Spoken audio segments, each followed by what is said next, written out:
জামায়াত নেতারা কে কোথায় ঈদ করবেন? বাংলাদেশ জামায়াত ইসলামীর নেতাকর্মীদের জন্য এবারের পবিত্র ঈদুল আজহা অন্যরকম কাটবে। এরই মধ্যে দলকে তাদের দাঁড়িপাল্লা প্রতীক ও নিবন্ধন ফিরিয়ে দেওয়ার সিদ্ধান্ত নিয়েছে নির্বাচন কমিশন ইসি। দলের শীর্ষ নেতারা দেশের বিভিন্ন স্থানে নিজ নিজ এলাকায় বিদেশে ও ঈদ উদযাপন করবেন। বুধবার গণমাধ্যমে পাঠানো এক বিবৃতিতে দলটি তথ্য জানিয়েছেন। বিবৃতিতে বলা হয়, দলের নেতারা নিজ নিজ এলাকায় অবস্থান করে ঈদের নামাজ আদায় করবেন। একই সঙ্গে তারা স্থানীয় জনগণের সঙ্গে ঈদের আনন্দ ভাগাভাগি করবেন। দলের আমির ডক্টর শফিকুর রহমান ঈদ উদযাপন করবেন মৌলভীবাজার জেলায় নিজ গ্রামে। নায়েবে আমির সাবেক এমপি অধ্যাপক মুজিবুর রহমান ঈদ করবেন রাজশাহীর গোদাগাড়ীতে। নায়েবে আমির ডক্টর সৈয়দ আবদুল্লাহ মোহাম্মদ তাহের কুমিল্লাতে 14 গ্রামে নিজের ঈদ উদযাপন করবেন।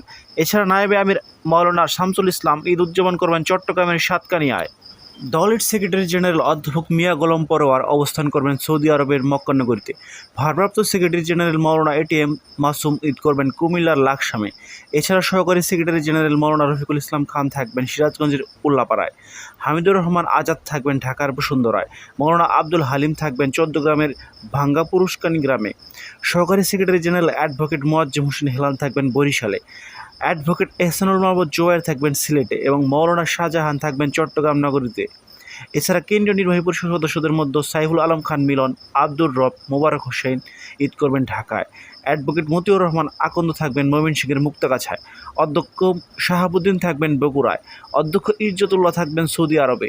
ঢাকা মহানগর দক্ষিণের আমির নুরুল ইসলাম বুলবুল থাকবেন চাঁপাইনবাবগঞ্জে।